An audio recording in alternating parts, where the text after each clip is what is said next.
본 컨텐츠는 수원시와 수원문화재단, 수원시 미디어센터의 지원 사업을 통해 제작되었습니다.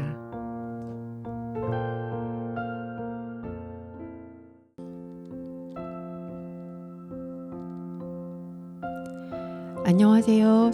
수원의 문장 라영입니다. 오늘 여러분과 함께 떠날 곳은 정조의 개혁과 꿈, 그리고 백성을 위한 정치의 중심이었던 화성 행궁입니다. 오늘의 책은 화성, 정조와 다산의 꿈이 어우러진 대동의 도시, 김준혁 글, 더봄 출판.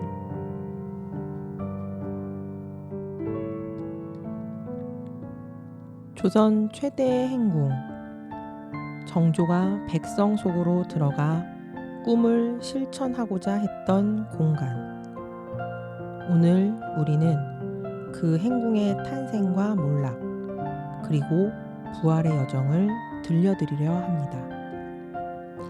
많은 분들이 화성을 정조가 아버지 사도 세자를 위로하기 위해 만든 도시로 알고 계시는데요.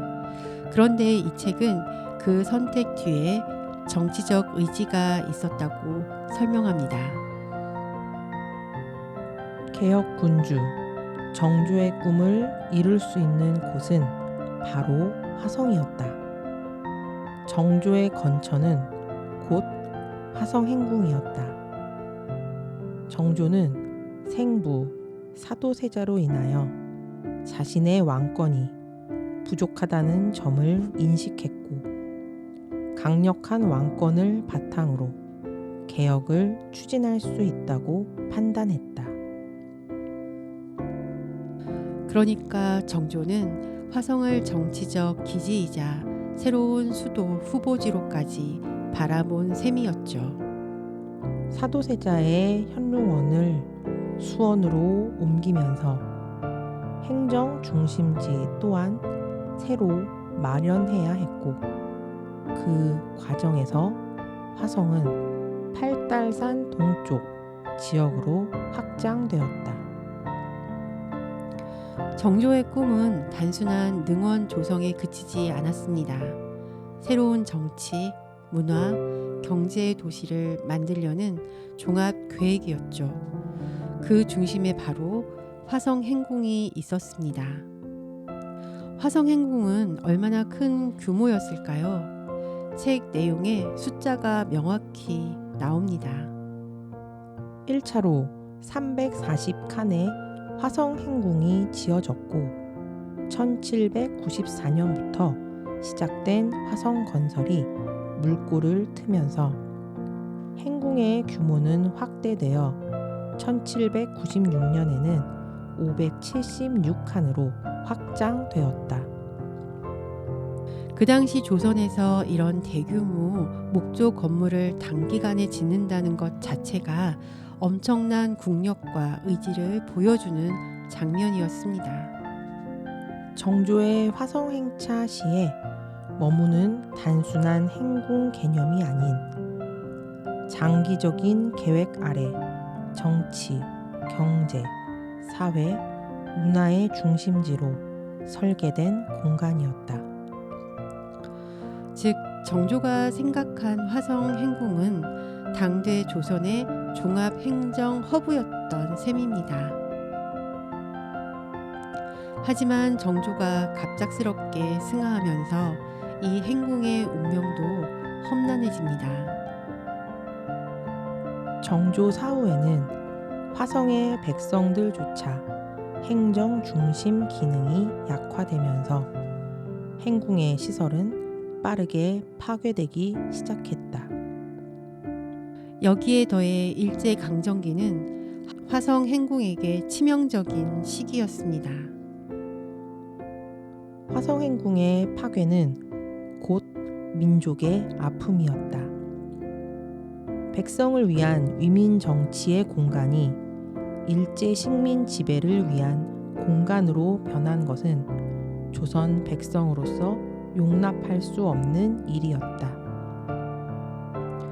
그럼에도 수원의 백성들은 행궁을 지키기 위해 계속 노력했다고 합니다. 수원 백성들은 일제 강점기에도 행궁의 시설물을 지키기 위한 노력을 멈추지 않았다. 이는 세계적으로 평가받아야 할 일이다. 책이 인상적인 이유는 단순히 역사 이야기를 하는 게 아니라 누가 화성 행궁을 살렸는가를 정직하게 적고 있기 때문입니다. 2000년대 이후 문화적 박탕과 인식은 이전과 상당한 차이를 보인다. 그럼에도 수원 시민들이 화성행궁 복원에 관심을 가지고 자료 수집과 학술 대회, 시민 모임 등을 추진한 것은 놀라운 일이다. 즉, 화성행궁 복원의 진짜 주인은 수원 시민입니다. 이러한 시민들의 노력으로 경기도와 수원시는 화성행궁 복원을 결정하고 지방자치시대가 열린 이후 본격적인 복원을 추진하였다. 이는 일제강점기로부터 오늘날에 이르기까지 백성과 관청이 함께 복원한 첫 번째 사례가 된다. 그 결실이 바로 오늘 우리가 보는 화성행궁입니다. 화성행궁이 다른 행궁과 구별되는 가장 큰 특징은 무엇일까요? 화성행궁은 기존 행궁의 3조 3문 형식을 취하지 않고 대체로 100칸에서 150칸 규모였던 일반 행궁과 달리 왕권을 상징하는 외조, 내조, 치조의 공간으로 구성되었다. 그만큼 정조는 이 행궁을 단순한 임시 거처가 아니라 새로운 조선의 모델 하우스로 만들고 싶었던 것 같습니다. 행궁의 남쪽 정문인 신풍루는 왕이 행궁에 도착하는 모든 풍수 조건을 고려해 세워졌다. 정조는 신풍루 앞에서 백성에게 쌀과 죽을 나누어 주는 행사를 열었고 이곳은 백성 사랑을 실천하는 장소였다. 신풍루는 지금도 화성행궁의 얼굴 같은 존재입니다. 행궁의 수많은 건물 중 가장 중요한 건물은 어디일까요? 답은 당연 봉수당입니다. 봉수당은 정조가 어머니 해경궁 홍씨를 기리기 위해 가장 공을 들여 지은 건물이었다. 만년수를 기원하는 뜻으로 이름을 지었으며 화성행궁 행사 대부분이 봉수당에서 이루어졌다. 정조의 효심이 담긴 공간이자 정치와 의례의 중심이었습니다. 정조가 행차하면 하루 종일 행사만 했을까요? 그건 아니었습니다. 낙남헌은 여러 행사를 위해 지어진 건물이었고 유여택은 평상시 화성유수가 진물을 보던 장소이면서 왕이 잠시 머물며 신하를 접견하던 곳이었다. 지금으로 생각하면 큰 회의실이 낙남헌이었고 조용한 접견실이 유여택 같은 느낌입니다. 오늘은 정조의 꿈이 담긴 조선 최대 행궁 화성 행궁 이야기를 화성 정조와 다산의 꿈이 어우러진 대동의 도시 김준혁 글 더봄 출판으로 이야기 들려드렸습니다.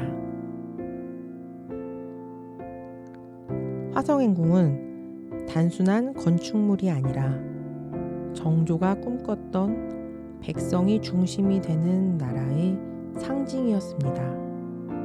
그리고 그 꿈은 시민들의 노력으로 오늘 다시 피어났습니다.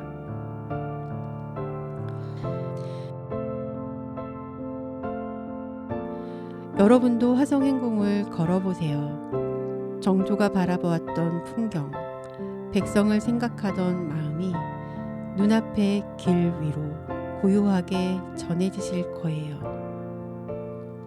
함께 해주신 여러분 고맙습니다. 지금까지 수원의 문장 나영이었습니다.